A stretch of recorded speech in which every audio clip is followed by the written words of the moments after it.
Ei, Psyu, rapidinho. Você já conhece o nosso irmão mais novo? O Plantão Cervejeiro é o primeiro podcast de notícias cervejeiras do Brasil, trazendo um formato dinâmico e direto ao ponto para te manter sempre por dentro do que rola no mundo da cerveja. Toda terça-feira tem episódio novo no seu agregador de áudio favorito. Dá o play e fique atualizado.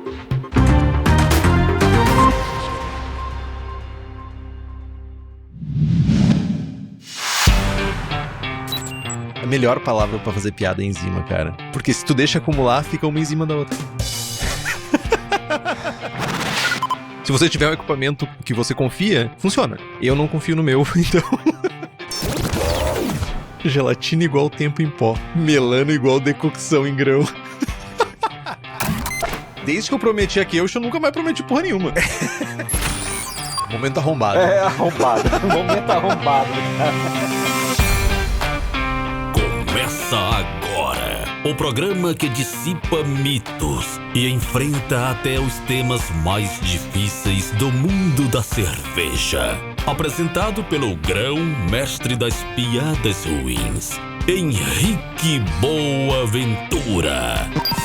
Posso falar a besteira que eu quiser aqui, que tá tudo em casa. Na companhia de pessoas mais inteligentes que ele. Esse é o Braçagem Forte. Alô, Loi, tem Henrique Boaventura aqui e do meu ponto de vista é muita coisa pra uma cerveja só.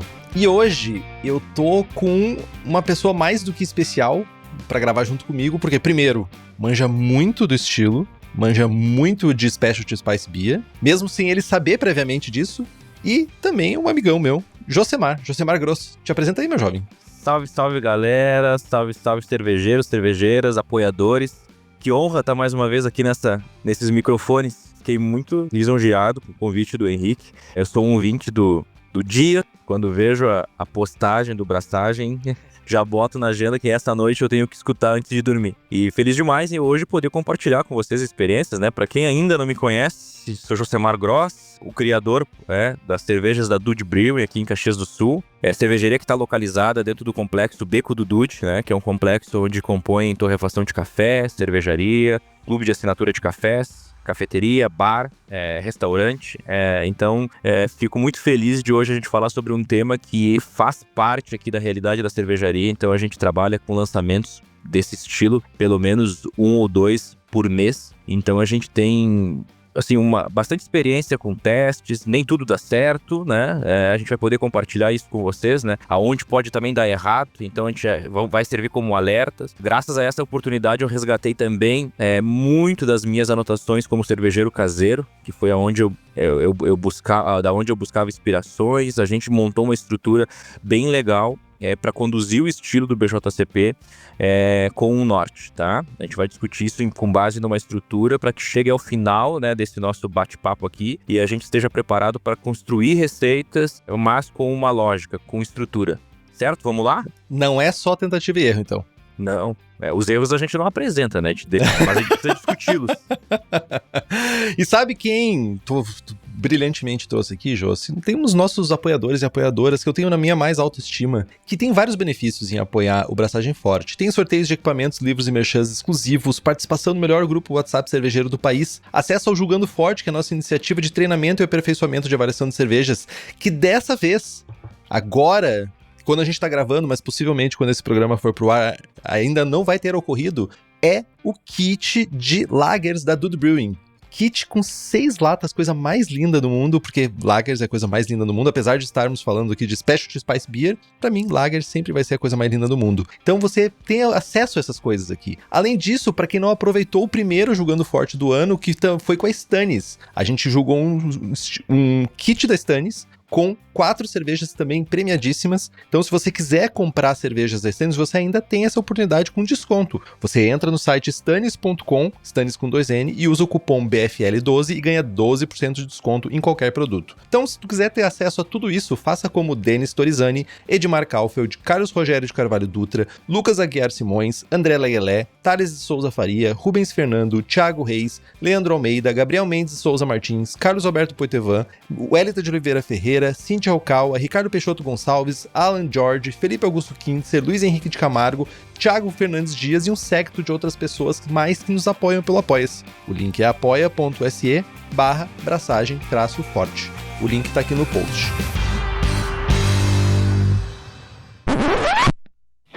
E eu queria aproveitar a oportunidade para falar sobre uma camiseta que conquistou a minha preferência. As camisetas da Insider. O rolê é diferenciado. Veste bem, não amassa, não desbota e para nós que passamos horas na frente de uma panela quente, suando horrores, ela tem uma tecnologia anti-odor e dá uma sensação de frescor, o tal do conforto térmico. A sensação que eu tenho é que seria possível sair de uma abraçagem pronto para aquele passeio em família, para dar aquele rolezinho. Como vocês já sabem, eu tô sempre curioso para saber, sobre essas informações, e fui atrás de entender o que tem por trás dessa Tech T-shirt. E ela parece coisa de ficção científica mesmo. É como se fosse o ápice tecnológico da camiseta do dia a dia. Tecido exclusivo e modelagem perfeita para juntar conforto e vestir naquele grau. Corre no site da Insider e compra as tuas usando o cupom BRAÇAGEMFORTE. Boas braçagens!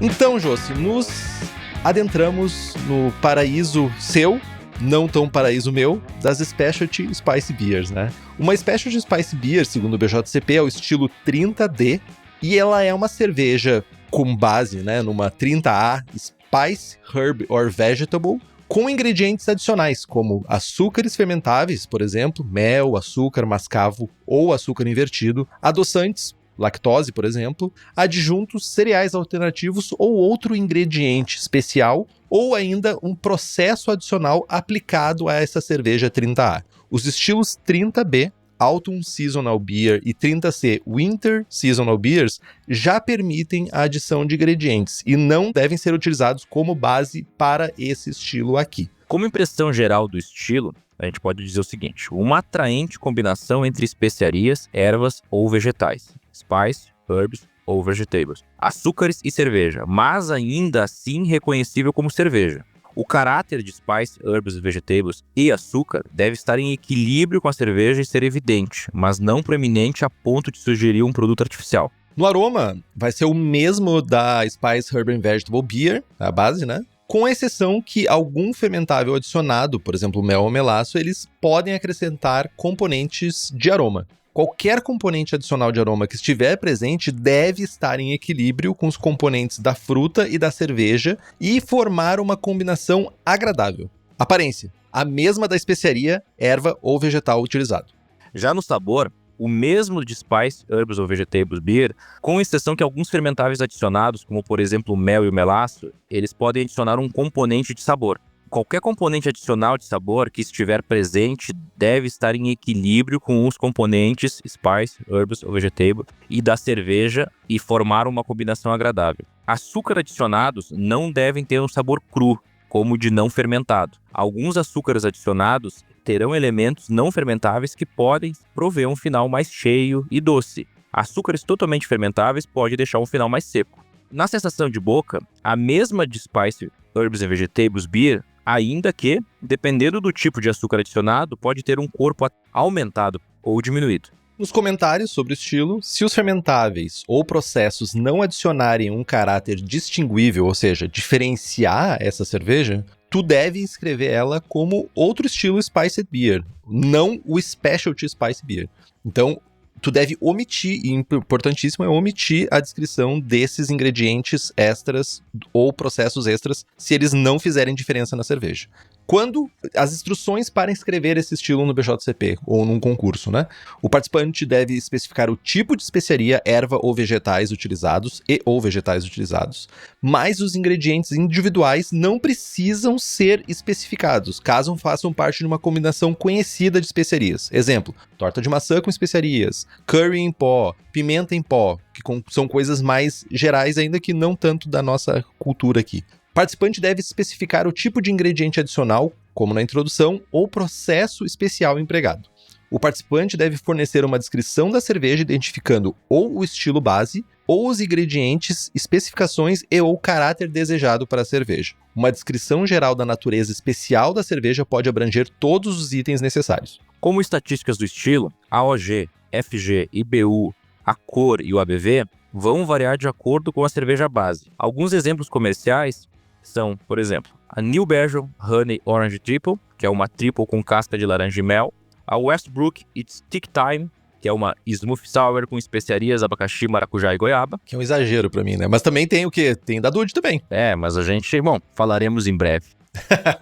E pra quem quer se aventurar e abraçar uma cerveja base para esse estilo e não quer errar na receita, a Lamas Brew Shop tem soluções para você. Você pode encontrar vários kits de cervejas que são boas bases para esse estilo, prontinhas, receita pronta, testada por profissionais. Então tu só compra, recebe na tua casa e daí tu pode, em cima dessa receita base, construir essa tua cerveja specialty. Olha que maravilha. Então, quem assina aqui, quem tá junto com o Braçagem Forte, tem desconto de 5% com o cupom Braçagem Forte. Entra no site lamasbrewshop.com.br e faz as tuas compras. Josi, esse estilo, e na verdade qualquer estilo specialty do BJCP, sempre é zica. Por quê? Tem alguns pontos que eu sempre ressalto quando a gente fala sobre estilos specialty, e quando a gente fala de estilos specialty, vocês pensam todos aqueles estilos que ficam mais pro fim do BJCP. Estilos 20 pra cima. Primeiro que existe uma grande diferença entre a minha ideia para fazer essa cerveja foi, eu vou fazer isso, X, mas no copo eu tenho Z. E a pessoa insiste, né, sempre em dizer, não, mas tem X, não, mas no final não tem Z. E isso gera muita frustração em concurso, que é, eu fiz uma cerveja com beterraba, como é que vocês não sentiram a beterraba, sabe? É uma coisa muito comum em concurso, principalmente, a gente vê isso. Olha, declarando coisas que no final das contas não estão presentes, ou que não geraram um efeito diferenciado para aquela cerveja. Tu já viu isso acontecendo? Sim, normal. Por isso que hoje, quando eu comentei no início do programa que a gente vai discutir combinações, exemplos de uso, mas acima de tudo a gente vai discutir propósito, tá? O porquê que eu estou usando isso. E isso tem que depois refletir na análise sensorial do produto. Isso vai ser muito importante. Se eu conseguir atingir esse propósito e eu consigo fazer essa leitura no copo, então sim eu atingi meu objetivo. E eu acho que é isso que a gente tem que levar para o concurso. Eu até separei, depois a gente vai chegar num tópico, eu montei um guia que a gente vai dizer o que eu espero dessa cerveja. E eu acho que isso acaba sendo uma dica para concurso. Bom demais. Entendeu? A partir do momento que você captar isso e você ter essa visão, quando você for escrever um estilo desse numa cerveja, você vai conseguir conduzir o juiz a ter essa interpretação, entendeu? Isso é importante. E isso é importante, eu diria até mais, né? Tem um outro fator muito importante para esses estilos, não somente esse, mas hoje a gente tá falando desse, que é, nós vivemos num país intercontinental. Nós temos vários microclimas e microfaunas que necessariamente geram culturas diferentes de consumo de especiarias, ervas, vegetais diferentes no nosso dia a dia. E isso também gera um problema que é, quando a gente tem concursos, principalmente em âmbito nacional, isso pode ser um problema, porque imagina aqui no Sul, vou dizer assim, vou usar um exemplo bem, nosso aqui, eu vou usar butiá. Cara, talvez uma pessoa que julgue um jurado ou uma jurada que seja do norte não conheça butiá, saca? Então, tu vai usar um butiá da vida, tu vai usar uma fruta que seja muito diferente, talvez quem for avaliar não sabe o que esperar daquela fruta e pode ter uma avaliação errônea. E, infelizmente, as pessoas não vão, nem todo mundo vai ter acesso a esse tipo de ingrediente, né? Então é interessante também você descrever o ingrediente, qual é o sabor que ele tá adicionando, ou eu já vi até em alguns casos, em alguns concursos, mandar o ingrediente junto pros jurados entenderem o que é aquilo, sabe? Sim, perfeito.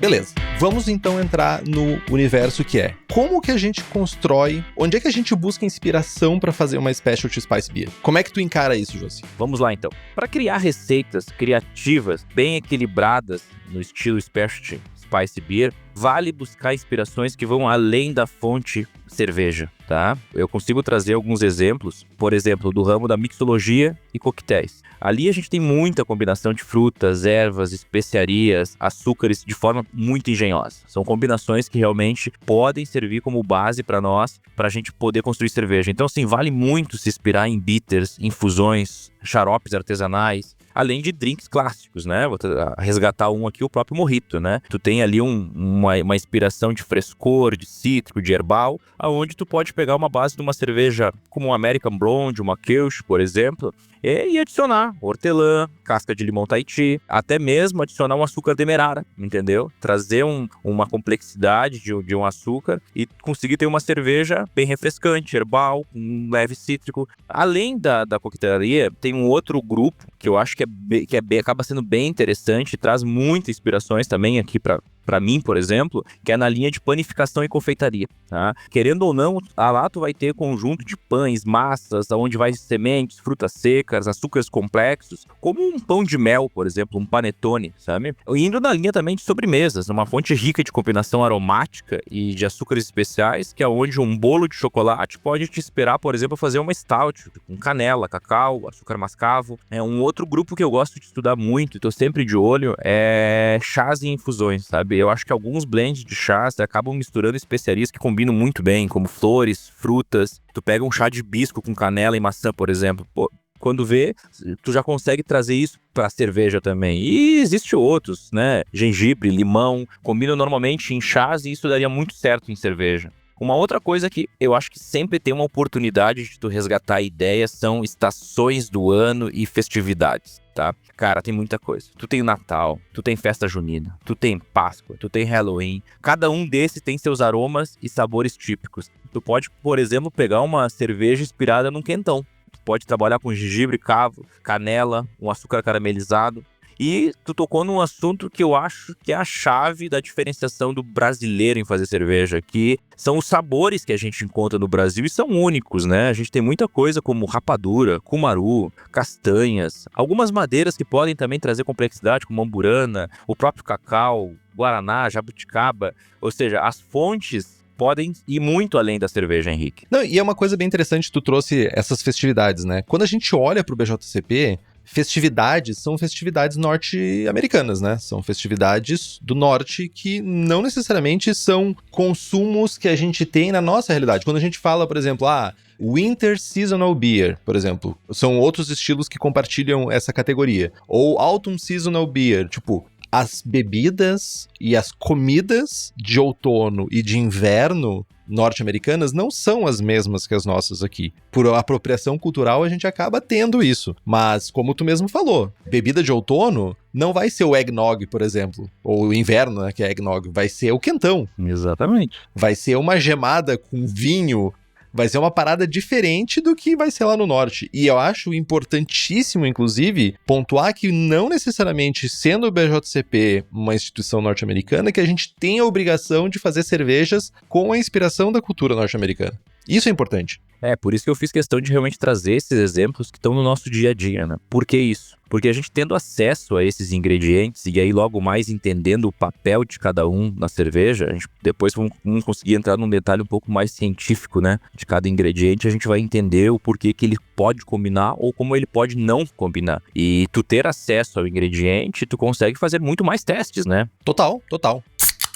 Mas já, então, dando alguns passos em direção a entender um pouquinho mais sobre como que a gente chega nessa construção, que é no final das contas é uma construção, né? É bem diferente de quando a gente fala de fermentar uma cerveja, de que a gente está falando de uma construção de um perfil aromático, uma construção de um perfil de sabor muito específico para esse estilo, né? Como é que tu escolhe um estilo base? Qual é a abordagem que tu faz, Josi, para uma escolha de estilo base para uma Specialty Spice Beer? Vamos lá. Tudo começa pela escolha da base, porque ela vai ser o alicerce da nossa Specialty Spice Beer de sucesso, tá? A lógica por trás dessa escolha, o que ela envolve? Equilíbrio, suporte sensorial e principalmente a intenção criativa, tá? Eu vou tentar construir com vocês um guia prático para ajudar na decisão. Não simplesmente veio da minha cabeça que esse estilo combina com a especiaria. Então a gente pode fazer alguns questionamentos. Por exemplo, qual que vai ser o papel da especiaria na receita? Ela vai ser protagonista ou ela vai ser coadjuvante? Vamos pensar que se ela fosse protagonista, eu preciso usar uma base mais neutra, tá? Para deixar a especiaria brilhar. E aí eu vou navegar pelo meu guia de estilo, eu vou trazer uma Blonde Ale, uma Witbier, uma Kirsch. Como eu posso também ter a especiaria sendo usada como um coadjuvante? Aí sim, eu preciso ter o quê? Bases mais complexas, mais expressivas, que ela consiga ter um diálogo com essa especiaria. Aí eu vou numa linha, sei lá, de uma Belgian Double, uma Stout, uma Saison, né? Então, isso começa a ser meu ponto de partida. Logo depois, o que eu penso? O que notas sensoriais a base pode me agregar nesse conjunto. Então vamos lá, eu pego uma Witbier, eu sei que ela vai trazer citricidade, ela é leve, ela pode trazer condimentado da própria levedura. Logo, eu vou para especiarias mais frescas, entendeu? Como um gengibre, uma pimenta da Jamaica, pegando outros exemplos, como o exemplo uma Stout. De cara, eu já saio com notas sensoriais de torrado, café, chocolate. O que eu posso usar para combinar com isso? Especiarias intensas, baunilha, cumaru, tentar fazer com que eu complemente também essas notas expressivas. Aí, por exemplo, eu tenho, indo para um lado mais de uma Pale Ale, por exemplo, né? Ali eu vou ter um leve amargor, um maltado suave.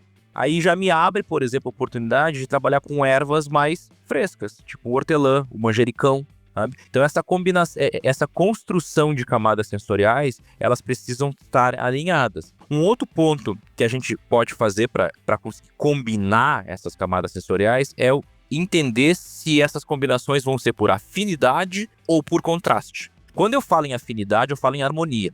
Uma Stout com baunilha e cacau, ela, por exemplo, vai criar essa impressão da sobremesa líquida, entendeu? Sim. É uma harmonia entre elas. Agora, quando eu tento buscar contraste, aí eu quero te surpreender. Eu quero te trazer o quê? Uma complexidade. Eu pego, por exemplo, uma Saison, que é seca e tal, e vou lá e adiciono pimenta e lavanda, tá? Então eu pego algo leve e já jogo um floral e picante. Uma outra coisa que também tem que colocar nessa nossa caixinha é a intensidade da base. Se eu vou trabalhar com bases leves ou com bases mais intensas. As bases leves, elas vão permitir especiarias sutis, frescas, aquela coisa que tu tem que preparar na hora, sabe? Porque ela vai aparecer, porque a base permite isso. Agora, quando a base é intensa, tu não foge de ter que buscar uma especiaria mais robusta, doce, picante, né? Para que ela realmente consiga ter o espaço dela. Senão acontece aquilo que nós falamos lá no início. Aqui eu falei que tem um ingrediente X. O juiz vai dizer, não, eu não consigo sentir ele. Provavelmente teve um erro de estrutura, né, na utilização da especiaria, em que ela realmente não mostrou para o que veio. Então isso é importante. Ô, Josi, e tem uma coisa também que eu entendi que a tua abordagem, e faz total sentido, estilos claros, estilos leves, eles vão combinar mais com, não sei se necessariamente especiarias ou esse mundo de coisas mais leves, mais sutis, mas principalmente mais frescas. Ao passo de que estilos que são mais complexos, que têm mais competição de aroma e sabor, eles vão se encaixar melhor com perfis mais impactantes de sabor. Faz sentido isso? Faz sentido. Porque a gente vai ter que cuidar, né, justamente nessa montagem, né, desse conjunto, sobre alguns detalhes, como por exemplo, a gente deve também evitar sobreposições de fenóis e taninos. É um exemplo que eu gosto de trazer, tá? Por exemplo, se uma levedura já entrega composto fenólico, pegando como exemplo aqui, deixa eu pensar, uma Saison, uma Weissenbier, eu não devo querer exagerar em cravo, noz moscada, entendeu? Eu vou acabar criando uma competição entre eles e vai ser muito difícil eu justificar que aquele cravo tá adicionado nessa cerveja porque eu já tenho esse composto dentro dela, tá? Agora, por exemplo, se eu usar uma especiaria que contém tanino, deixa eu pensar aqui, por exemplo, uma canela em excesso, ou às vezes cascas cítricas também, que tem bastante isso. Nesse caso eu posso equilibrar com o dulçor ou corpo. Eu preciso equilibrar isso, entendeu? Porque senão vai acabar sobrepondo. Uhum. E tem uma outra questão também que eu vejo que é, primeira coisa, esse estilo não é feito para encobrir falhas. A tua cerveja base, ela tem que ser uma cerveja boa. A tua cerveja base, ela tem que ser uma cerveja pensada. A tua cerveja base, ela tem que estar bem fermentada. Não é um estilo... Apesar de que ele permite correções, principalmente questão de corpo, questão de dulçor, esse estilo, tu consegue... Ele é mais permissivo quanto a uma cerveja que não saiu devidamente como esperada. Ela não é um estilo... Por exemplo, eu tô com off-flavor desgraçado nessa cerveja. Taca-lhe especiaria em cima pra tentar resolver o problema, sabe? Não é um estilo pra isso. O estilo base tem que existir, ele tem que ter uma harmonia, ele tem que estar certinho, ele tem que estar bem feito pra que as especiarias em cima desse estilo base brilhem também. Se a tua cerveja base é ruim, a cerveja com especiarias não vai ficar melhor. Exatamente isso. Para você ter uma ideia, deixa eu fazer um gancho aqui, né? Entrando um pouco no entre parênteses da nossa pauta. Na Dude, a gente tem algumas cervejas que a gente tem uma demanda muito alta. Tanto na linha de Sours, quanto na linha de Imperial Stouts. O que a gente faz? A gente produz um grande tanque, talvez acho que em volume é o maior volume de produção. São essas bases, aonde a construção da base justamente é pensada em aceitar diferentes especiarias. O que a gente faz? A gente tira o pé em alguns atributos. Por quê? Para poder ser corrigido lá na frente. Por exemplo, tendencioso eu jogar o amargor para baixo, porque eu vou fazer normalmente um split desse tanque. Eu vou dividir ele para poder fazer 3, 4 rótulos, e eu preciso trabalhar em cada rótulo, colocando atributos para conversarem com as especiarias. Então, a base realmente, você ter uma base com off-flavor para querer adicionar ingredientes é a pior bomba, entendeu? A pior bomba. Eu tenho que ter uma tela, assim, eu digo tela em branco, mas não é sem nada, mas é uma tela bem construída para que os adjuntos façam sentidos ali. E aí começa a entrar o propósito, né, do uso da especiaria. Sim, daí, tipo, tu realmente tá pensando numa coisa. Mas eu também vejo, ao passo de que a gente tem cervejas muito bem construídas, muito bem pensadas nesse meio, a gente vê também que muitas vezes o que acontece é esse outro universo vou tentar mascarar, vou tentar tapar o sol com a peneira de uma cerveja mal feita. E aqui não tem espaço para isso. Eu acho que tu só consegue chegar em resultados excelentes, em resultados que realmente harmoniosos, quando tudo funciona. E quando tudo funciona, eu digo ter uma receita base bem feita, uma inspiração coesa, né? Uma inspiração que faça sentido, que não é aquele negócio assim, vou pegar o que tem na geladeira e tocar dentro da cerveja. E por fim, o teste de aplicação e combinação e proporções de cada uma dessas pecinhas do quebra-cabeça que vão juntar e formar essa cerveja final. Mas aí eu já me adianto um pouquinho aqui pra gente continuar, que é, beleza, a gente tem uma inspiração para uma cerveja, a gente já sabe que a gente tem um estilo base que vai nos guiar, né? Vai guiar muito sobre o uso de especiarias. Tu também deu uma pincelada aqui, especiarias mais frescas para estilo bases mais leves, mais claros talvez, ou com menos intensidade, especiarias mais pungentes para outro lado. E não somente isso, né? Porque a gente também está falando de processos adicionais. Mas como é que tu usa isso? Em que parte do processo que tu usa isso? Como é que tu faz esse uso para gerar uma Specialty Spice Beer? Considerando que eu tenho uma base já.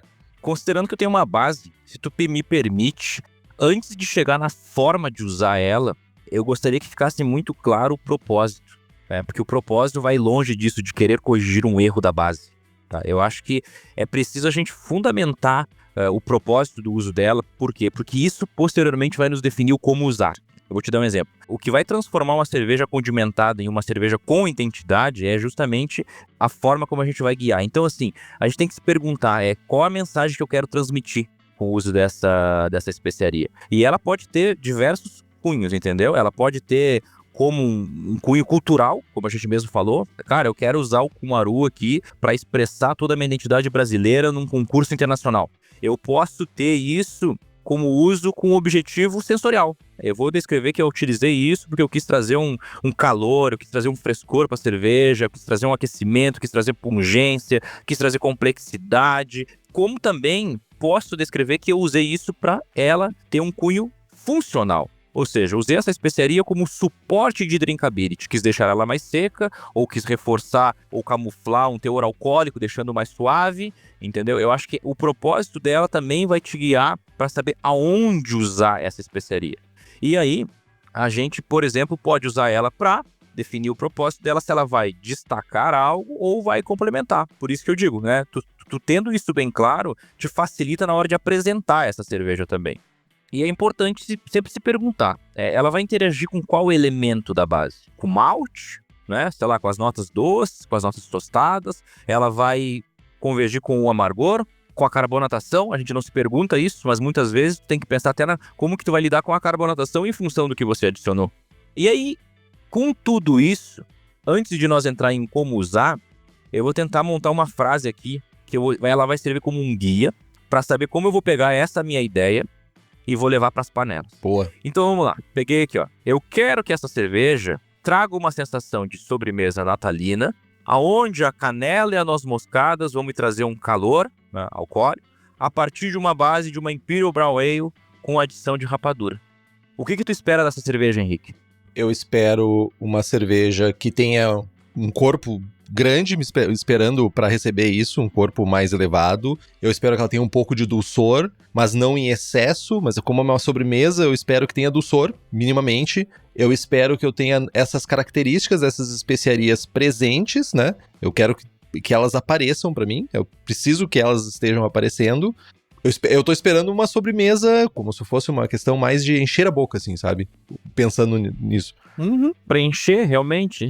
E é exatamente isso. Então, ou seja, agora que eu criei essa expectativa em você, eu preciso saber em que parte do processo eu vou adicionar isso para conseguir trazer esse resultado. Porque, por exemplo, eu posso fazer um xarope ali com açúcar mascavo, alguma coisa, e adicionar na cerveja pronta. O resultado vai ser diferente de eu adicionar isso na fervura.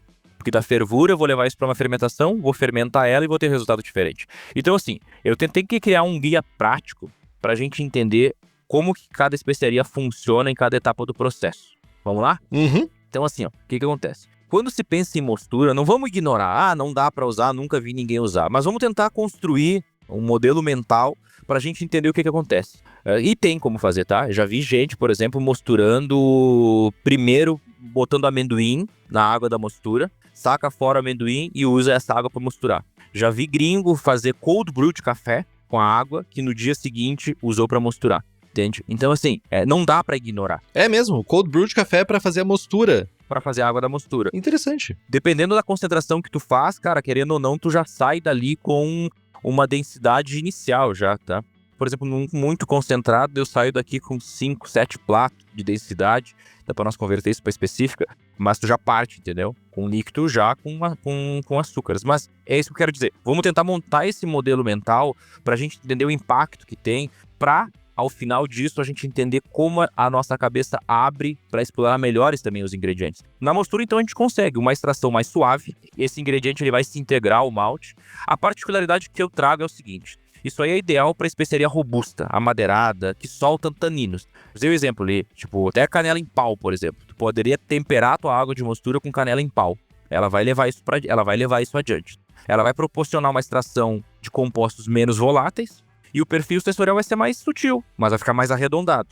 E possível perda desses compostos aromáticos pela fervura posterior. Quem usaria esse modelo? Quem tem uma cerveja de linha, tá? Quem tem aquela cerveja que consegue fazer várias produções, produção a produção consegue ajustar, consegue acertar a quantidade, consegue acertar o, sei lá, entendeu? Por quê? Porque aí tu vai conseguir adicionar uma coisa no teu processo que tu não vai precisar ficar manipulando a cerveja lá na frente, que a gente logo vai ver os problemas de manipular a cerveja pronta, né? Os cuidados que tem que se ter com oxidação, contaminação, etc. Vamos lá. Saindo da mostura, a gente pode entrar em adições de fervura, que aí sim o objetivo consegue ser extrações mais agressivas, tá? Mas tu tem ganhos, como tu pode ter uma própria esterilização natural desses ingredientes.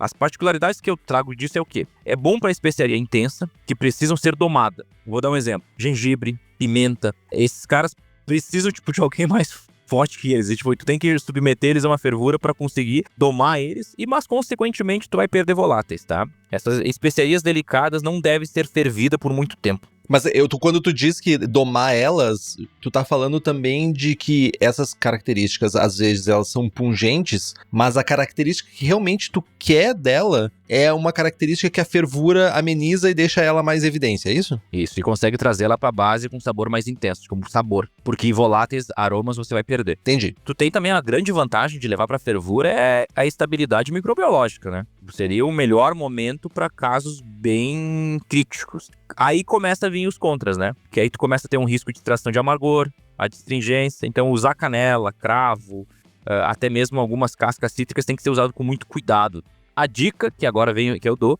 cara, trabalha em final de fervura. Nos últimos 5, nos últimos 10 minutos, no máximo, que aí tu consegue ter uma extração de sabor, consegue preservar ainda um pouco de aromáticos, dependendo do ingrediente, não vai conseguir sobrar, os voláteis vão subir.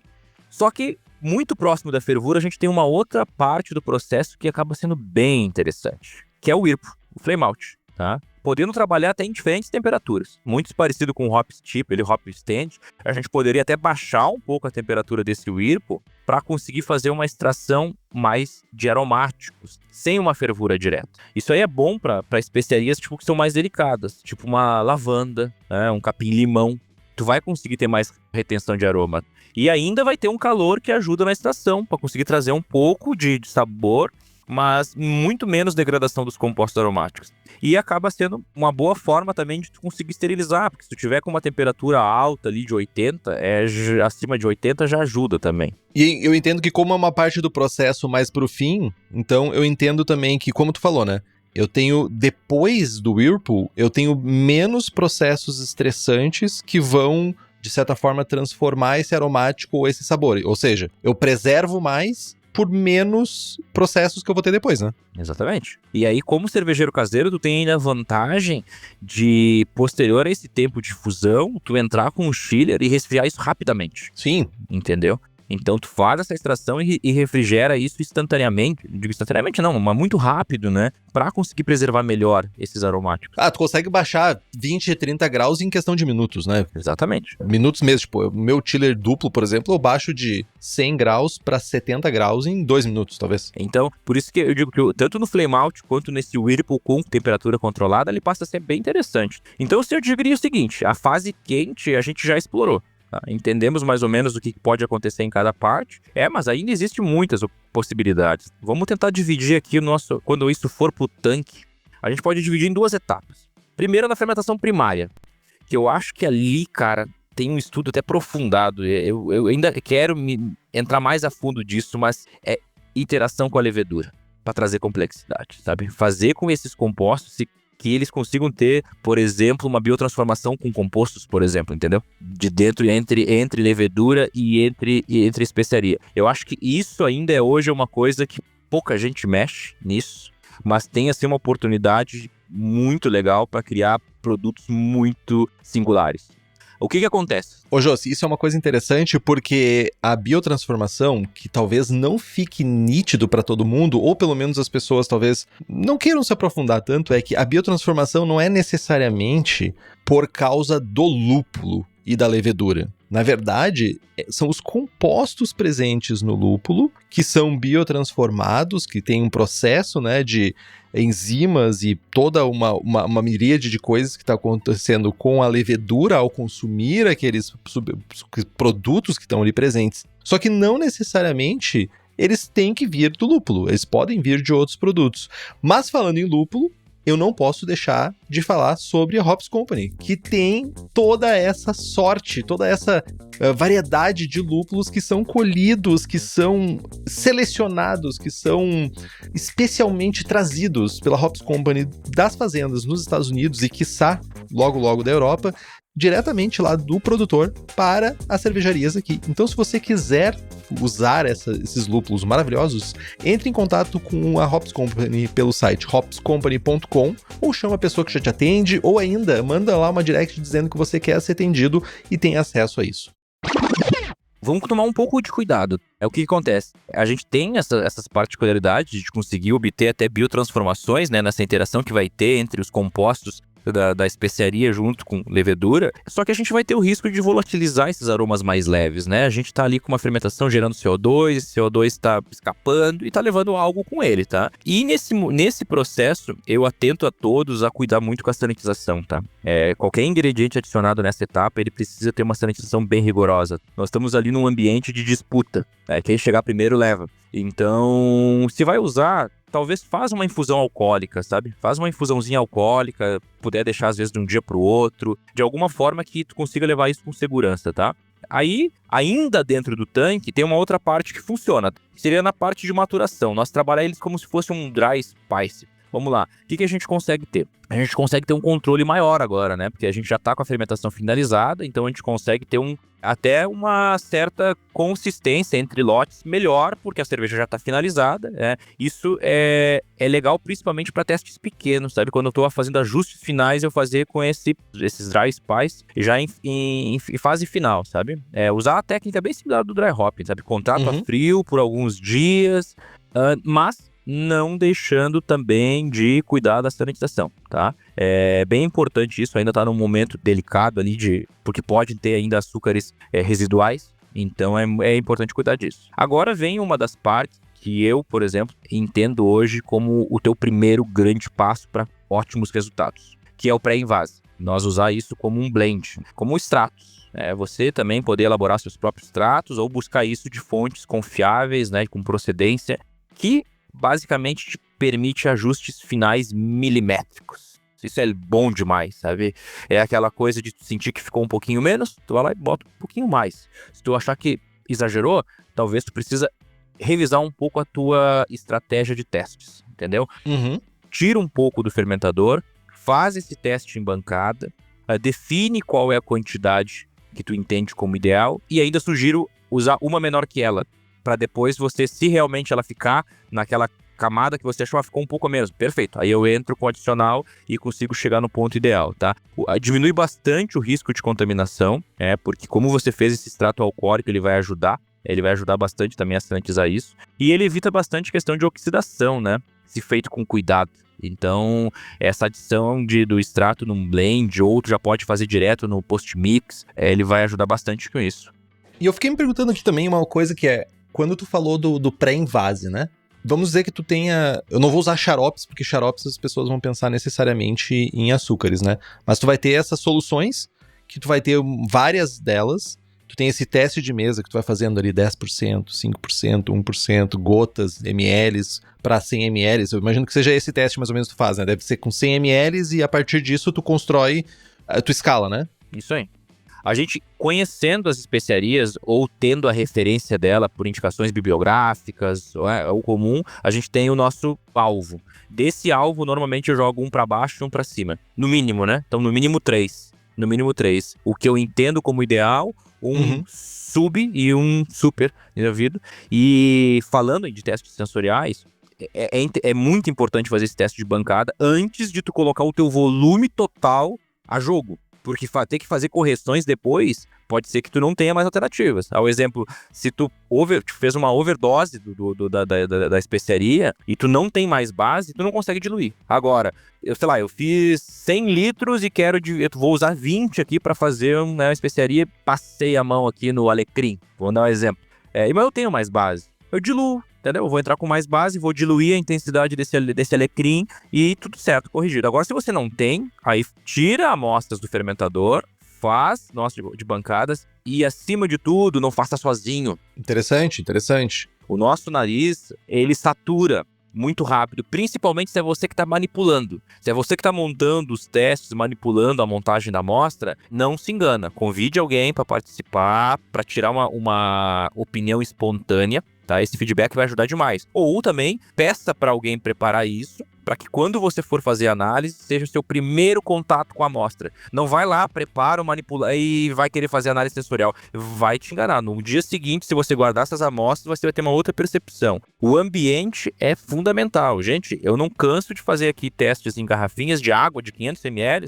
Aqui, ó, que é coisa barata, rápido. Fecho elas, câmara fria, ou muitas vezes levo para casa. Para quê? Para sair desse ambiente da cervejaria, da própria cervejaria, onde tem inúmeros aromas circulando pelos ares aqui, de mostura, de uma purga, alguma coisa que foi feita no ambiente que vai contaminar o sensorial, entende? Então é importante também isso, sabe?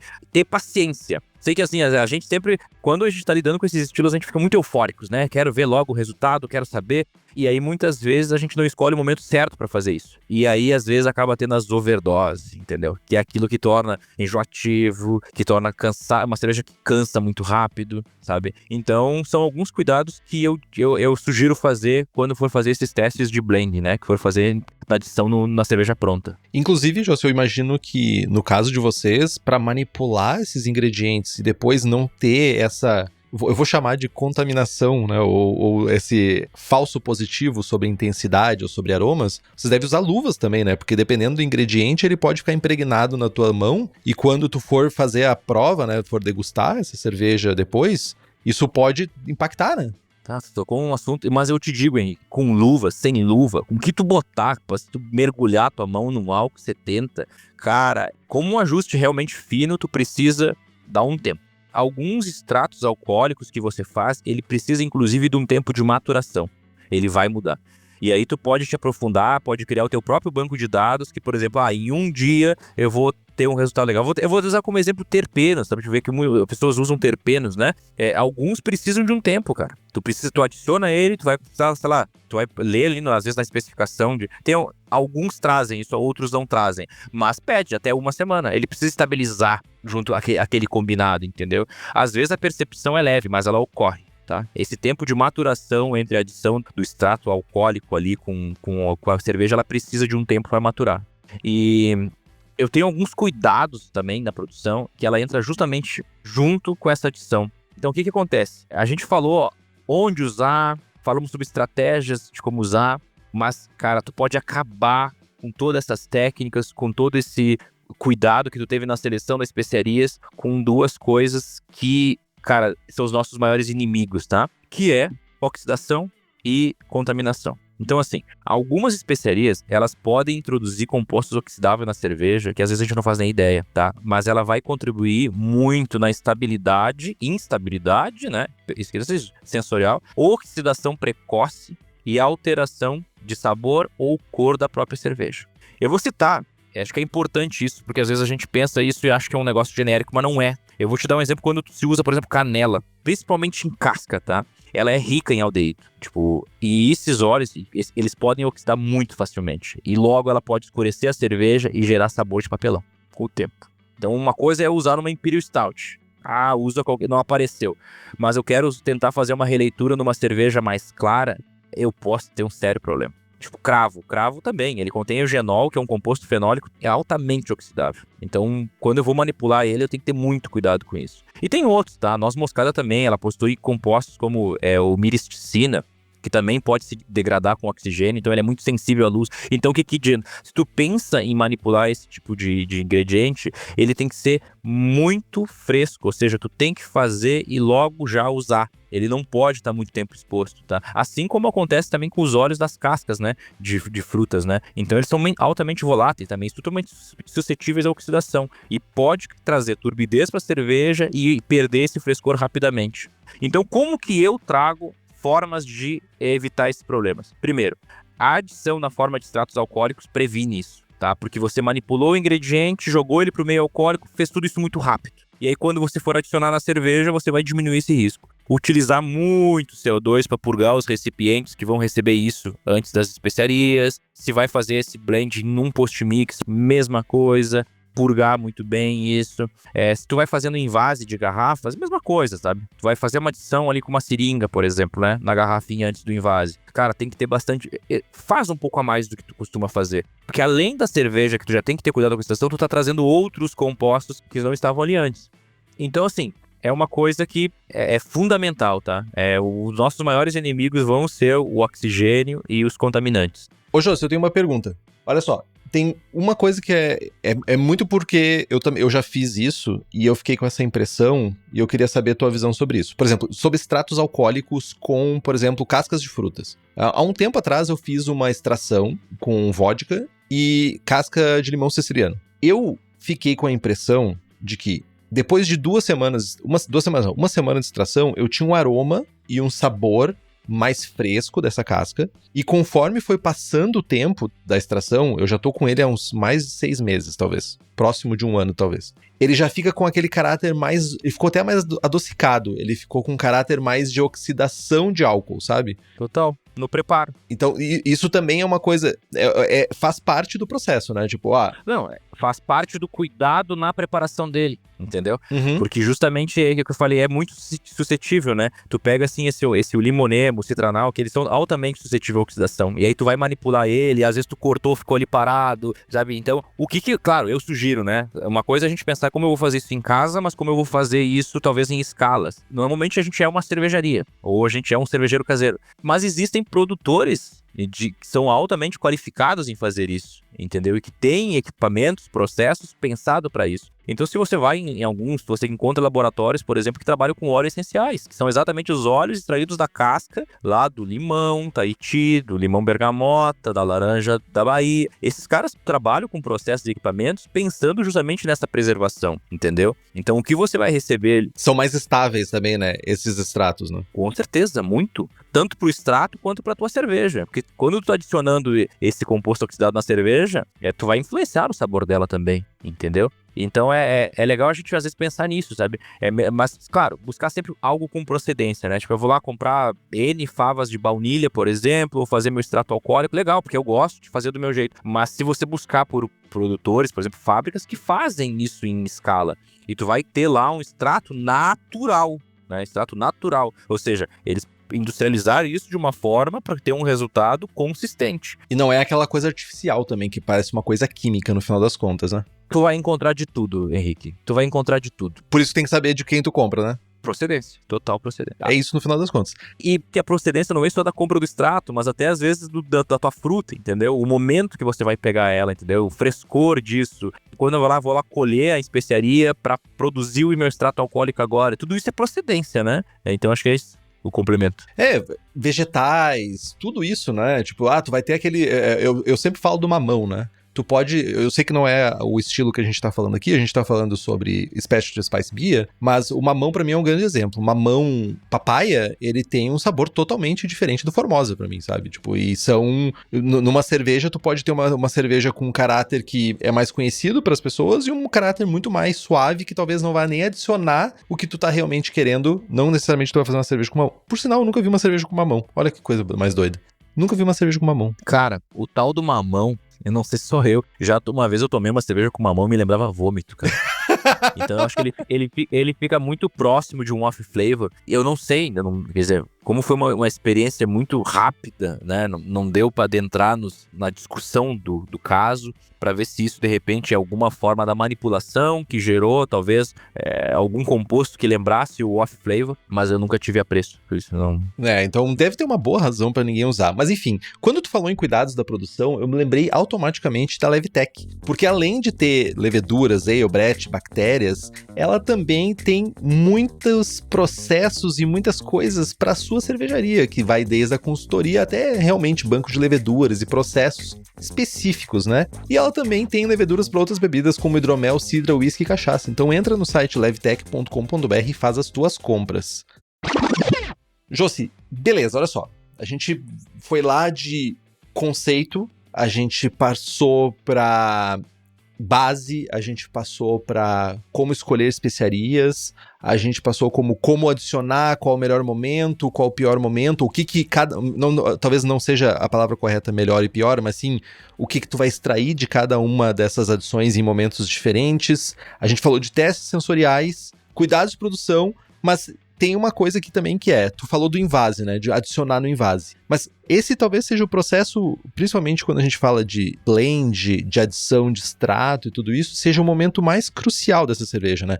Porque mesmo que tu faça todos esses processos, eu entendo que até tu dominar 100% uma receita, que não é muitas vezes não é o universo do caseiro, repetir as receitas, né? Tu vai dominar muito mais o processo de finalização, né? Do que necessariamente dominar a receita para reproduzir ela exatamente igual. Exato. A finalização, ela também é importante porque qualquer juiz ou pessoa que vá beber a sua cerveja, ela também bebe com os olhos, concorda? Ela começa, a primeira impressão dela é com os olhos. Então, assim, quando você pensa em montar tudo isso, é interessante também pensar no setup, se você vai usar um voal para algum determinado ingrediente que possa liberar algum, sei lá, um pó, alguma coisa que possa mexer em... Casca.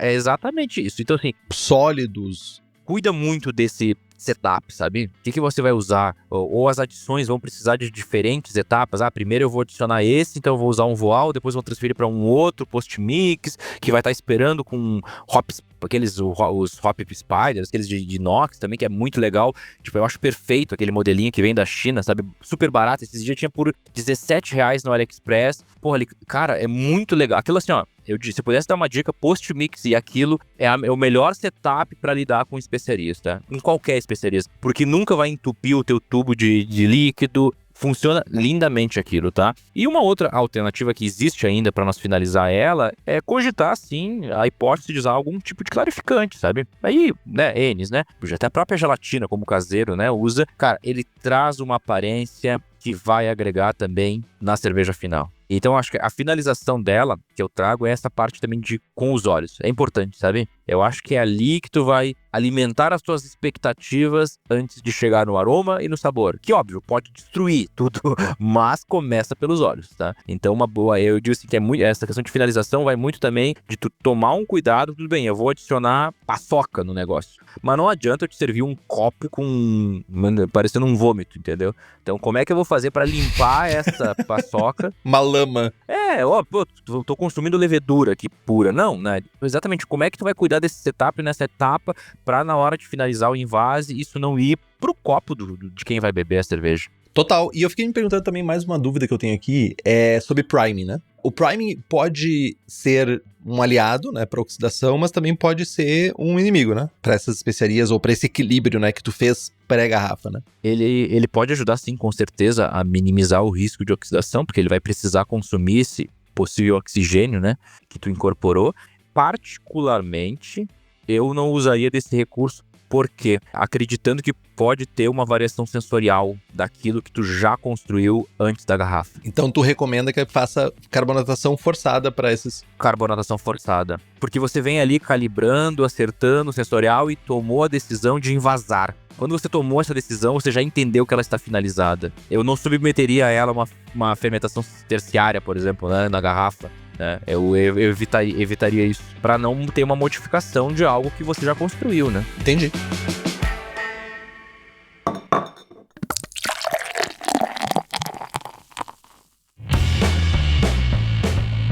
Então, Josi, já se encaminhando aqui mais pro fim do programa, eu acho que o que as pessoas mais esperam, porque nem todo mundo é uma mente tão brilhante quanto a tua para trazer essas combinações, né? Fazer combinação e chegar em resultados harmônicos. O que tu sugere de combinação de estilo base, especiarias e açúcares ou adjuntos ou processos que combinam para fazer uma Specialty Spice Beer? Podemos fazer um jogo rápido entre possíveis combinações e no final eu largo uma receita completa de uma receita que a gente faz aqui, que a gente tem a experiência já no uso, e aí para instigar também os cervejeiros caseiros a tentar fazer isso em casa, depois compartilhar os resultados. Bora? Bora lá. Olha só, algumas combinações que eu vou fazer aqui, eu vou seguir exatamente a linha da nossa conversa. Ou seja, eu vou estar colocando o adjunto, entendendo por que ele está ali e o porquê que eu preciso entrar agora com o açúcar, que é a razão ele se enquadrar com o specialty. Senão a gente estaria lá nas herbs, spices and vegetables clássicas, entendeu? Aqui a gente tem que lembrar o seguinte, tem um extra que é o açúcar, que ele está ali por algum motivo, tá? Então vamos lá, vamos numa linha pensando aqui em construir uma saison com pimenta rosa e capim-limão. A levedura da saison já é seca e traz bastante especiaria naturalmente. Então a pimenta que entra para dar um toquezinho floral, picante, e o capim-limão realça o frescor. E aí, que tipo de açúcar a gente colocaria aqui? Tipo, eu pensei em usar tipo mel de laranjeira, sabe? Usar um pouquinho, nada entre não mais do que 5%. Ficar ali na faixa de 3 a 5% do extrato lá original e adicionar isso no finalzinho da fervura. Uhum. O que eu quero com isso? Eu quero que esse mel, ele traga notas florais sutis, tá? Que vão se integrar com o perfil da pimenta rosa. Aí eu vou ter o final seco, né? Como o mel é altamente fermentável, ele vai reduzir o corpo também da cerveja e vai reforçar essa secura tipicamente da saison. Ou seja, eu tenho aqui todos os parâmetros para escrever essa cerveja já num concurso, entendeu? Eu tô dizendo por que tô colocando cada coisa. Interessante. E com essas técnicas que a gente aprendeu de utilização, eu vou tentar fazer com que a leitura do juiz direcione para esse caminho. Ele encontrando isso no copo, cara, a tua pontuação vai ser alta, porque tu realmente conseguiu entregar aquilo que tu se propôs. Total, faz sentido. Vamos pegar agora uma outra linha aqui, indo para uma linha de uma Belgian Double com cardamomo e casca de limão. Ou casca de laranja, talvez. Vamos melhor, vamos na casca de laranja. O cardamomo, por si só, ele já complementa os ésteres da cerveja, tá? A casca de laranja vai realçar um pouco mais do dulçor caramelizado. Essa parte cítrica acaba equilibrando com o dulçor da base. E aqui seria legal usar um próprio cane sugar. Médio, cane sugar médio, provavelmente. Escuro. eu iria na linha do escuro. Aí ficar numa faixa ali, tipo, também não passar de 10% e adicionar no finalzinho de fervura. Qual que é o impacto sensorial que eu buscaria com isso? Trazer, enriquecer notas de frutas secas, como figo, uva passa, ameixa, o próprio caramelo queimado, tá? E reforçar os sabores escuros da adubo, tá? Usar isso e intensificar que tu tá realçando, ou seja, vai ficar muito mais aparente que uma construção somente com malte. E aí, consequentemente, tu vai ter uma maior atenuação, né? É muito fermentável o que é ali. Então ele vai ajudar a secar um pouco mais a cerveja e vai também, com isso, evitar que o cardamomo fique enjoativo. Então tu vê, eu tenho uma mão de duas vias, né? Sim. Se eu tivesse só no açúcar é uma coisa, mas agora eu tenho um cardamomo do outro lado. Então eu preciso fazer com que esse açúcar me ajude a enquadrar o cardamomo na base. Aí sim, o doçor sutil, né, vai acabar combinando com a casca de laranja e vai realçar os fenóis, ésteres da levedura. Perfeito. Cara, eu fiquei pensando aqui, eu vou falar sobre umas coisas que na minha cabeça fazem sentido. Mel, ele tem muitos tipos de mel. Não dá pra entender o mel como uma coisa muito unissensorial, né?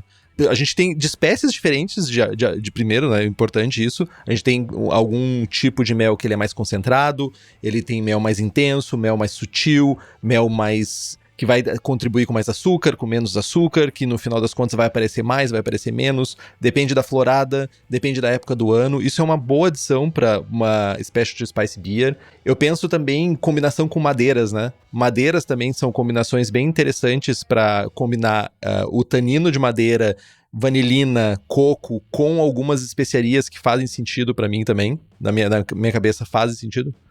Esse exemplo de utilização a gente não pensou, mas com a tua ideia já me veio na cabeça na hora. Por exemplo, você pega um mel ou algum syrup da vida, tipo um maple, por exemplo, tu esquentar e extrair esses sabores da madeira nesse açúcar antes de adicionar. Olha aí. Cara, ficaria demais. Porque daí tu aproveita do calor para essa extração, faz primeiro esse xarope, e depois leva isso pra cerveja, sabe? Que aí tu... E isso é interessante que tem um processo, não é somente o ingrediente, mas também tem um processo adicionado pra extração, né? Por isso eu disse que é importante tu entender uma estrutura de construção, porque aí a tua cabeça fica mais aberta pra ideias. Porque, legal, vou adicionar madeira, adiciono o quê? Na maturação? Pode ter adicionado antes de ter fabricado a cerveja, porque tu pode ter adicionado ele nesse mel que tu iria utilizar na fervura. Eu consegui uma vez do More Beer, cara, foi uma das experiências mais incríveis que a gente já fez como caseiro, velho. Na ocasião, eu fazia muita cerveja com o Elcio, na Serva Serra, acho que, né? Você lembra que a gente era participante bem ativo dos concursos,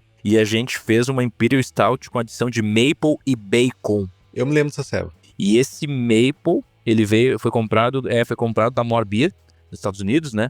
E ele tinha os pedaços de bacon dentro do maple, cara. E era incrível o sensorial daquilo. E a gente adicionou aquilo. Então, ou seja, como tu adicionou o bacon? Não, nem adicionei, porque ele já veio no maple, sabe? E quando a gente adicionou isso na cerveja, foi uma acho que dentro do estilo, assim, como cervejeiro caseiro, mais impactante. A quantidade era muito pouca, não deu pra fazer lá uma grande quantidade, assim, de garrafas e coisa, mas era aquela garrafa que tu escolhia o dia certo pra beber, assim, sabe? Porque... Foi bem, bem singular, assim, essa experiência. Mas é isso que, né? Que eu acho que é a expansão sensorial de entender quais são as coisas que combinam e também de testar. Tipo, talvez ninguém tenha pensado num maple com bacon. Mas pode ser um mel com bacon. Uhum. Por que não? Pode ser, mas essas paradas que também entram no estilo, que é o processo, né? Às vezes não é simplesmente adicionar o mel, adicionar a madeira, mas tu já trouxe um processo diferente. Talvez infusionar essa madeira no mel e não botar madeira na cerveja, mas sim o mel infusionado na madeira, que depois vai adicionar uma característica diferente de botar madeira. Talvez os taninos, talvez a extração seja diferente e resulte numa cerveja diferente, né? Exatamente isso. Até a própria forma de fontes de açúcar, sabe? A receita que eu vou trazer hoje pra gente apresentar pra vocês vão ver que eu acabei utilizando de um açúcar, de um suco, pra trazer equilíbrio. E ele, em 2 vias, acabou agregando uma questão visual. Então, já que tu falou da tua receita, só antes eu queria trazer uma sugestão de livro para quem quer buscar inspiração, principalmente, para fazer cervejas diferentes, combinações de insumos para chegar em receitas diferentes. O Radical Brewing, do Randy Mosher. Eu acho que ele tem a versão em português também, traduzida, se eu não estou enganado. Tem, da Crater. Da Crater tem a versão traduzida, então é uma excelente fonte para isso. Tem o Brewing Local também, que ele é só em inglês, que ele também fala sobre ingredientes combinação de ingredientes que tu encontra na tua horta e tal, é bem interessante também. E eu pensei em mais um que também seria interessante, também do Randy Mosher. O Randy Mosher tem esse caráter muito de artista, né? Que é o Mastering Homebrew, que ele também tem bastante combinações e fala bastante sobre especiarias nesse livro. Vamos pra receitinha? Vai lá, Josi. Então tá. Show é teu. Vamos lá. O que a gente vai construir aqui? A gente vai construir uma Imperial Stout inspirada num bolo Red Velvet. Olha aí. E aí a gente vai tentar explorar aqui todas as camadas sensoriais, tá? Desde o visual da cerveja, ao aroma, ao sabor, à finalização, tendo tudo isso em equilíbrio, tá? Então eu fiz uma receitinha para 20 litros. A gente vai então construir uma base de Imperial Stout, pensando na adição desses adjuntos, tá? Os adjuntos que a gente vai utilizar vai ser nibs de cacau, baunilha e beterraba. A receita para 20 litros, aqui não achem estranho a eficiência ser tão bizarramente baixa, tá? Eu estimei ela para que ela fique com 47%. A gente vai precisar trabalhar com double mash, então uma OG de 32 platos, que equivale a 1.140 aproximadamente, com uma FG de 15 platos. Exatamente isso, a gente vai querer que essa cerveja acabe com 1.060. Carambas. Meu, a minha OG é do FG, cara. Alô, quem tem diabetes? Com a construção desse perfil de mostura que eu vou passar para vocês, a gente vai ter mais ou menos um ABV estimado de 10%. A atenuação da levedura vai ficar por volta de uns 55%, mais ou menos. Para não ter conflitos com os adjuntos, a gente vai tentar mirar um IBU um pouco mais baixo, tá? Trabalhar na faixa de uns 40 IBU, um pouco mais abaixo do que normalmente trabalharia para uma Imperial Stout para buscar o equilíbrio com o dulçor. A gente vai trabalhar mais baixo em função da adição e não competir com os adjuntos, tá? A cor dela vai bater uns 100 SRM, que equivale a quase 200 EBC. Carambas. E como é que está constituindo o grist disso? A gente vai usar uma base Pale Ale, para tentar reforçar uma pegada de coito, abiscoitado. Não é uma coisa que assim, vai mudar muito se eu mudar Pilsen. Talvez não, mas é a construção de pequenos detalhes para chegar num resultado mais lapidado, tá? A gente vai usar bastante aveia em flocos, a gente vai usar em torno de 7%. Vamos falar em peso, que daí já tem ali a conversão 55% de Pale Ale, que isso equivale a uns 5 quilos de receita. Importante. Todas as quantidades que eu falar, volume, você vai precisar separar 2 vezes, porque vamos precisar de um double mash. Ok, e a gente tá falando de 20 litros. Exatamente. Para 20 litros a gente vai ter que ter 2 vezes esses números que eu vou passar. Então, 5 quilos de Pale Ale, reserva 10. 625 gramas de aveia em flocos, isso vai equivaler a 7%, e esses 7% pode se repetir em outras camadas, como trigo maltado, mais 625. Vamos usar também melanoidina. Vamos trazer um Munique para trazer bastante cremosidade para a base e usar um cararoma, para que a base da cerveja ainda seja reforçada por um malte que traga bastante caráter rico de aroma de malte, tá? Então, usar um cararoma, um malte... Quantos por cento?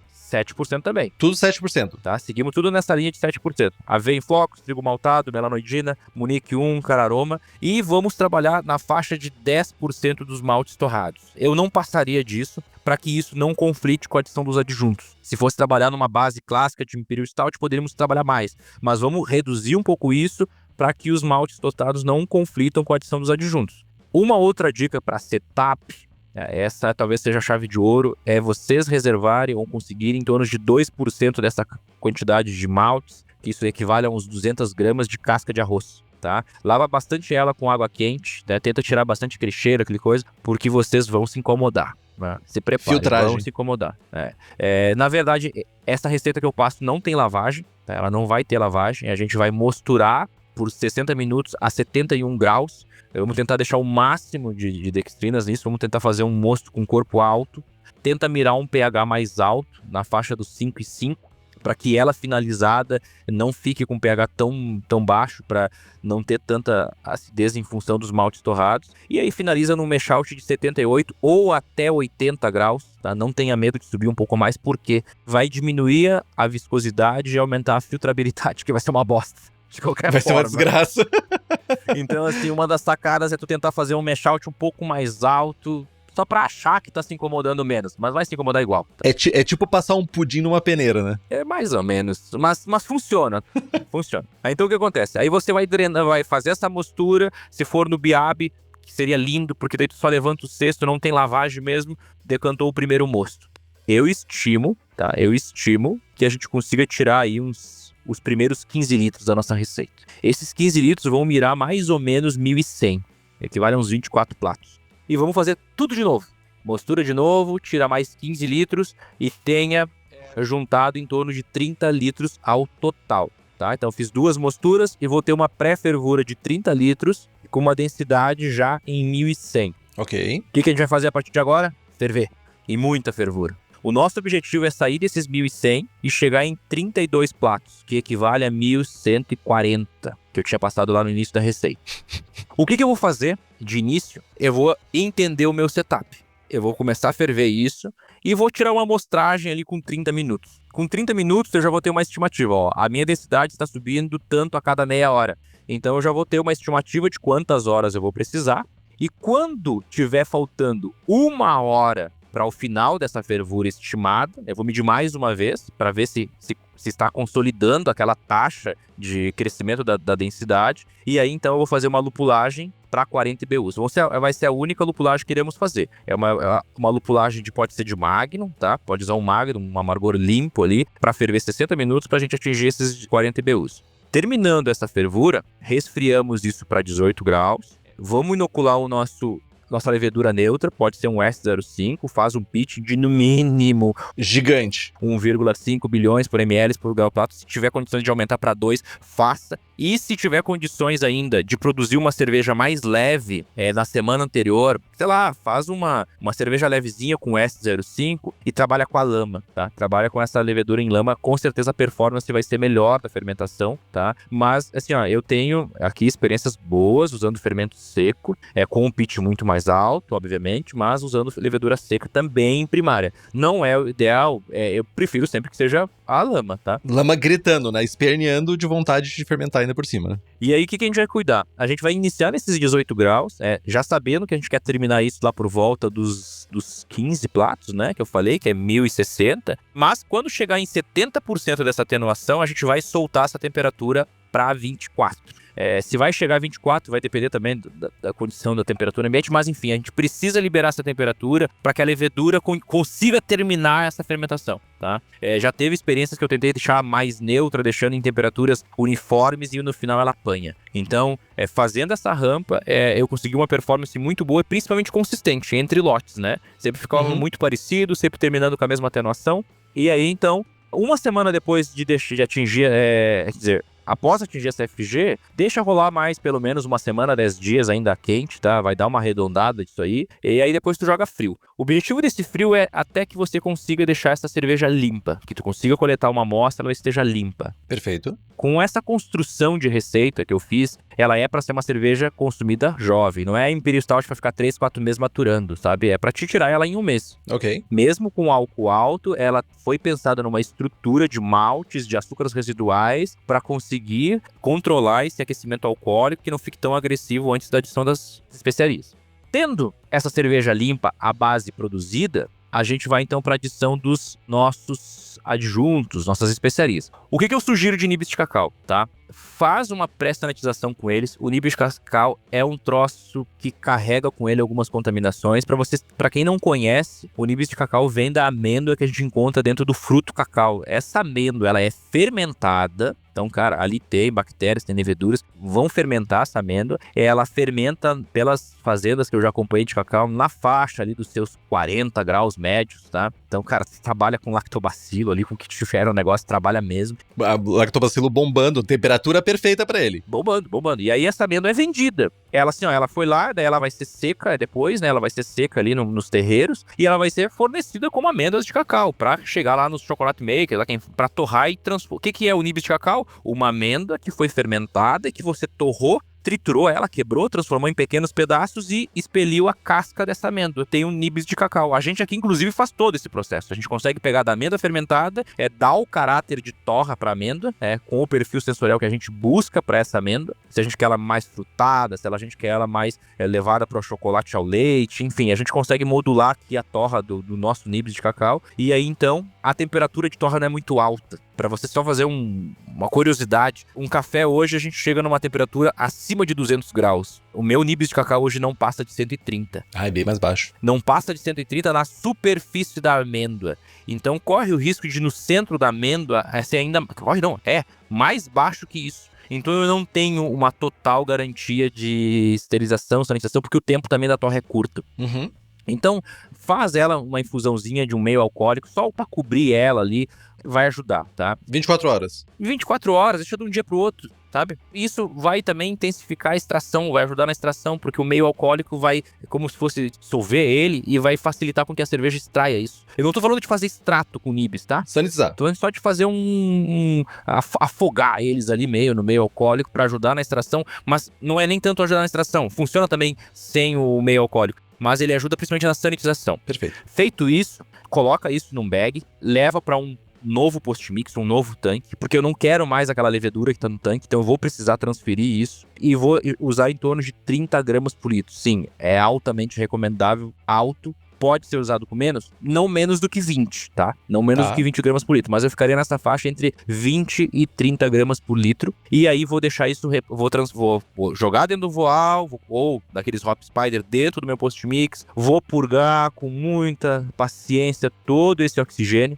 dali de dentro, vou tirar tudo isso, vou deixar com uma leve pressurização, se eu tiver com a cerveja fermentando numa bombona, por exemplo, e vou transferir isso ali para dentro do meu post-mix. E vou deixar ele repousar por uma semana. 7 dias de contato com a base da cerveja. Perfeito. Enquanto esses 7 dias estão preparando, eu posso ir lá na feirinha, tentar comprar as beterrabas mais frescas que eu encontre, tá? E é muito fácil, tá? Tu vai descascar elas, tirar a casca ali, cortar em pedaços e pum, liquidificador. Vamos preparar um suco. A receita que eu usei, que eu achei aqui, como é que eu cheguei na receita? Simplesmente tentando descobrir o quanto que era o mínimo de água suficiente para eu conseguir fazer um suco, ou seja, o mais concentrado possível. É isso que eu ia perguntar.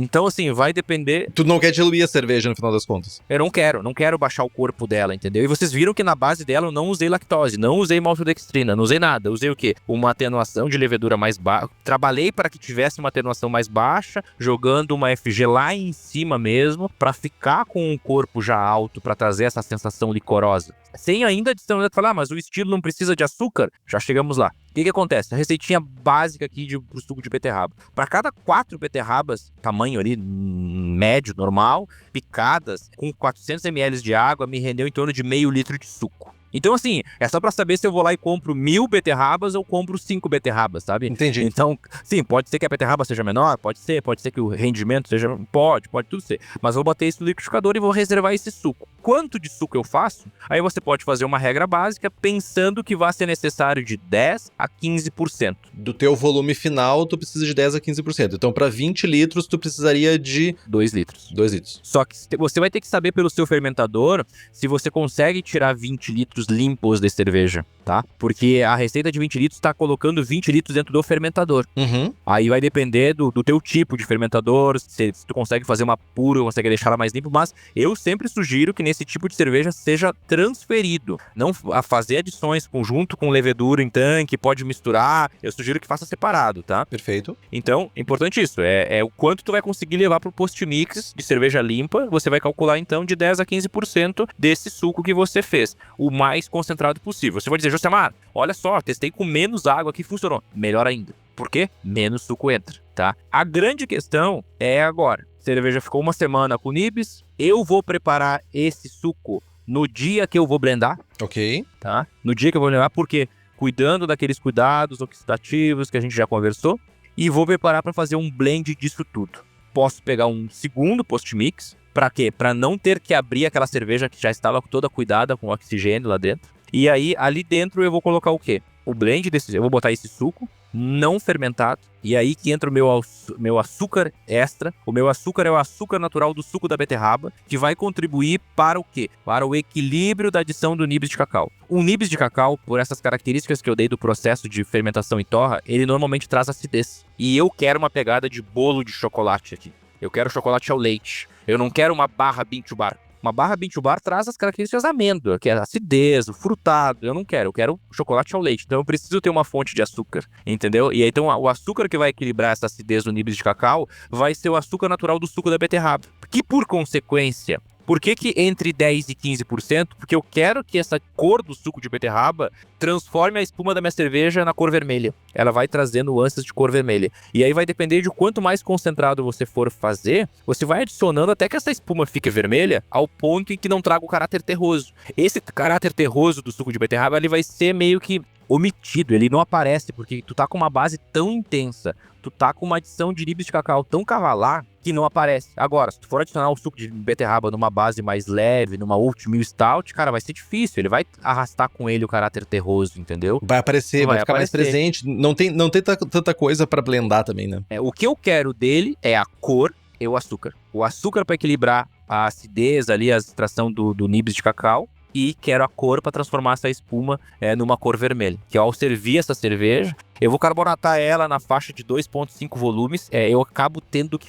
Assim, eu gosto de beber stouts com 2,2, 2,3. Eu gosto de beber, particular. Mas é uma cerveja que eu preciso fazer com 2,5 volumes porque eu preciso forçar a formação de espuma. Pra ficar bonito. Pra ficar bonito. Pra na hora que tu formar, tu conseguir formar essa espuma vermelha. E aí, junto com o blend, não esquecendo, né? Eu vou transferir a cerveja infusionada com cacau, vou botar o suco de beterraba e vou buscar um extrato alcoólico natural de baunilha e vou adicionar na faixa de 0,5 a 1 ml por litro. Mais uma vez, tem que fazer testes, tá? Porque o fornecedor desse extrato, que não nos patrocina aqui, né? Então não Deveria. Tá aí uma oportunidade. Escutem esse programa. Alô, fornecedores de extrato. Entendam a mensagem. Então, assim, é bem interessante, tá? Por quê? Porque, cara, eu já coloquei minha atenção lá no nibs de cacau, já coloquei minha atenção na preparação do suco. Posso colocar no extrato de baunilha? Cara, se tu já faz um extrato de baunilha e ele fica fuder fácil, vai ficar legal também, entendeu? Eu tô dizendo assim, que normalmente na faixa dos extratos comerciais fica nessa faixa de 0,5 a 1 ml por litro, tá? É bem comum isso. Mesmo extratos também americanos, que o pessoal traz na mala e vem junto, que são, tipo, os de qualidade alta, fica nessa faixa, sabe? Pra essa receita. Porque ela tem...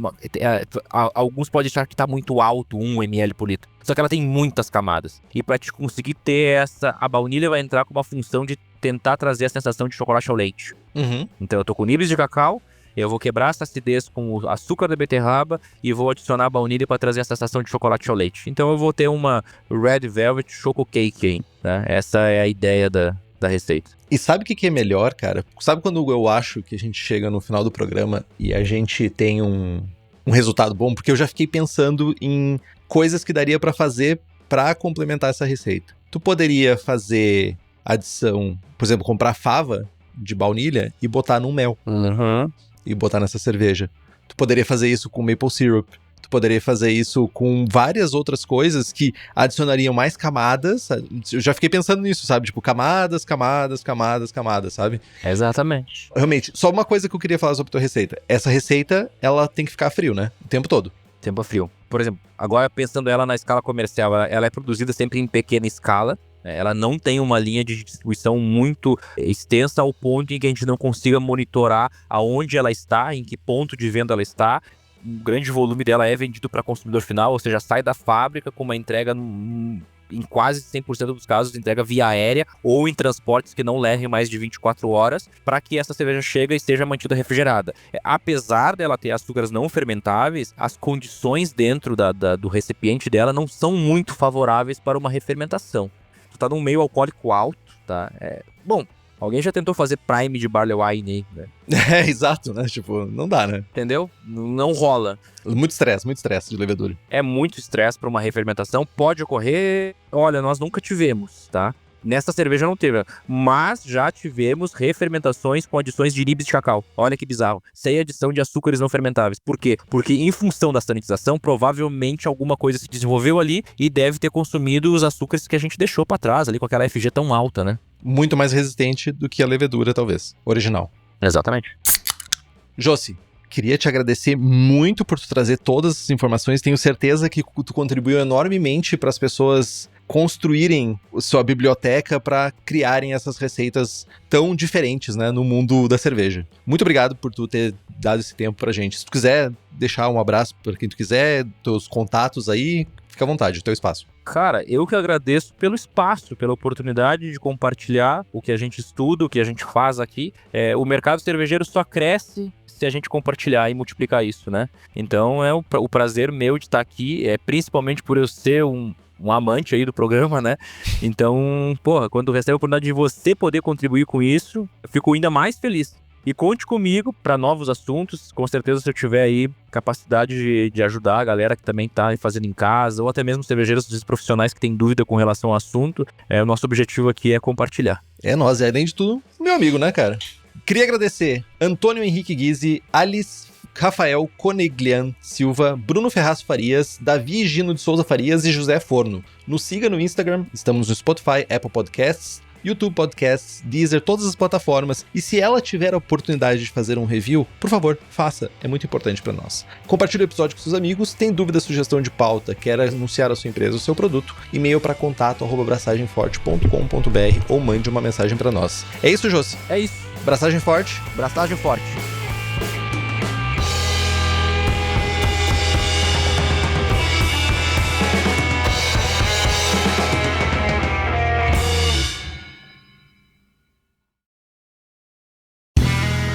Este podcast foi editado por Play Áudios.